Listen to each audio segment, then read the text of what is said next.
Hello class 10th students. आज हम लोग Nelson Mandela long walk to freedom का चैप्टर का पार्ट 2 पढ़ेंगे। इससे पहले हम लोगों ने नेल्सन मंडेला की autobiography long walk to freedom से पढ़ा था कि किस प्रकार दक्षिण अफ्रीका आज़ाद हुआ था और किस प्रकार उन्होंने शपथ ग्रहण समारोह में हिस्सा लिया था और किस तरह कितना संघर्ष उन्होंने दक्षिण अफ्रीका के लिए किया।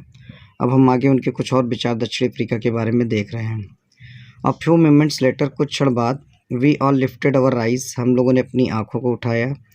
इन एव माने आश्चर्य से, ऐसे spectacular array of South African jets, helicopters and troop carriers roared in perfect formation over the Union building. कुछ क्षण बाद हम लोगों ने अपनी नज़रों को उठाकर एक विशेष दक्षिणी अफ्रीकन जेट्स को देखा, हेलीकॉप्टर्स को देखा, ट्रूप कैरियर्स को देखा जो रोड माने दहाड़ रहे थे एक व्यवस्थित क्रम में यूनियन बिल्डिंग के ऊपर। यानी जब शपथ ग्रहण समारोह हुआ तो जहाज़ लोग इनको सैल्यूट कर रहे थे। It was not only A display of pin point precision and military force, ये एक प्रकार का नियम निष्ठा और मिलिट्री फोर्स का प्रदर्शन नहीं था, but a demonstration of military loyalty to democracy, बल्कि ये मिलिट्री की वफादारी जो प्रजातंत्र के प्रति उसका प्रदर्शन था। टू अ न्यू गवर्नमेंट, एक नए गवर्नमेंट को, that had been freely and fairly elected, जिसे स्वतंत्र रूप से और निष्पक्ष तरीके से चुना गया था। ओनली मोमेंट्स बिफोर, इसके कुछ क्षण पहले, the highest generals of South African defence force and police, दक्षिणी अफ्रीकी डिफेंस फोर्स की पुलिस और सेना के जो सबसे उच्च जनरल थे, their chest badged with ribbons and medals, जिनके सीने पर रिबन्स और मेडल्स सजे हुए थे, फ्रॉम डेज गॉन बाई, क्योंकि उन्होंने पिछले दिनों अच्छे काम किए थे इसलिए सैल्यूटेड में, उन्होंने सलाम किया, एंड प्लेस दियर लॉयल्टी, और अपनी वफादारी की शपथ ली। I was not unmindful of the fact, मुझे इस तथ्य से भी मैं अवगत था, that not so many years before, कि कई सालों पहले, they would not have saluted, इन्होंने मेरे को सलाम नहीं किया था, बट अरेस्टेड में, बल्कि मुझे गिरफ्तार किया था। यानी तब गोरों की सरकार थी तो इन्हीं जनरल्स ने मुझे गिरफ्तार किया था। Finally a chevron of Impala jets left a smoke trail of black, red, green, blue and gold of the new South African flag. अंत में इम्पाला जेट्स यानी जेट इम्पाला जो हवाई जहाज़ थे उनका कड़ी के क्रम में कुछ जहाज़ उड़े, स्मोक ट्रेल ऑफ ब्लैक, जिनसे काले रंग का, रेड लाल रंग का, ग्रीन ब्लू एंड गोल्ड रंग का जो है धुआं निकल रहा था, न्यू साउथ अफ्रीकन फ्लैग, और जो साउथ अफ्रीका के फ्लैग का झंडा बना रहे थे। The day was symbolised for me by the playing of our two national anthem, ये दिन मुझे याद रहेगा क्योंकि इस दिन मुझे हमारे देश के 2 नेशनल एंथम प्ले किए गए थे। And the vision of white singing Nkosi Sikelel iAfrika, उनमें से गोरे लोगों के लिए जो राष्ट्रीय एंथम गाया था वो निकोसी सिकेलिल आई अफ्रीका था। एंड द ब्लैक सिंगिंग, और काले लोगों ने अपना नेशनल एंथम डाई स्टेम गाया था। The old anthem of Republic, जो इस प्रजातंत्र का एक पुराना राष्ट्रीय गीत था। Although that day neither group new the lyrics of the anthem, यद्यपि कि उस दिन इस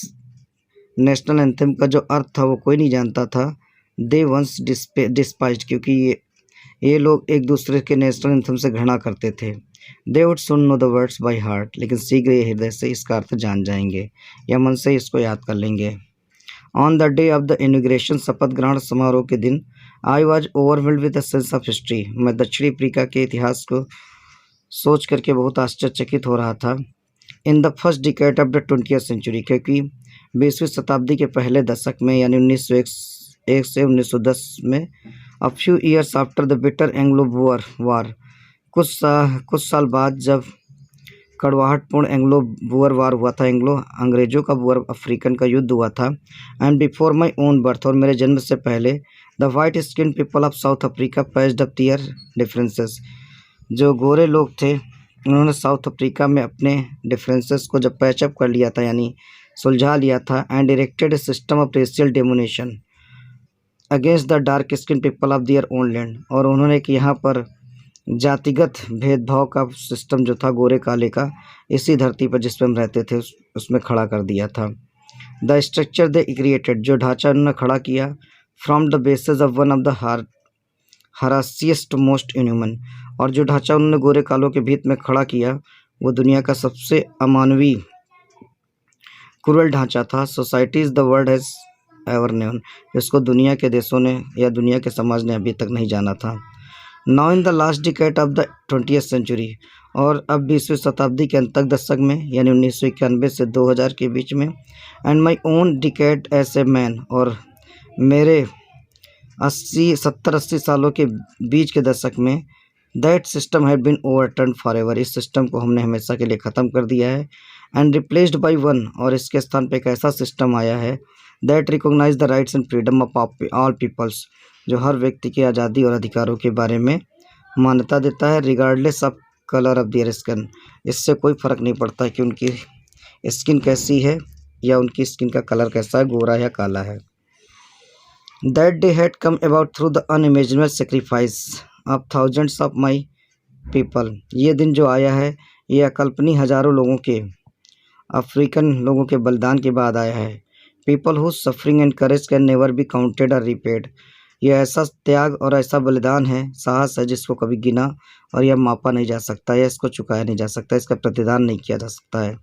आई फेल्ट दैट डे, मैं इस दिन महसूस करता हूँ, ऐसे ऑन मैनी अदर डे, जैसा कि मैं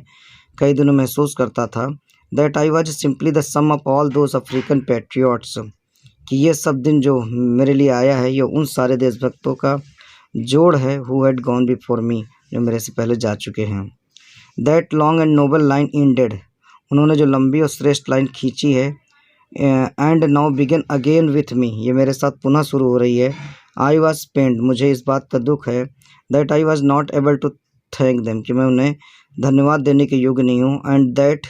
दे were not able to see, और वो इस बात को देखने के भी योग्य नहीं है, what their sacrifices had wrought, कि उनके बलिदान का क्या परिणाम हुआ है।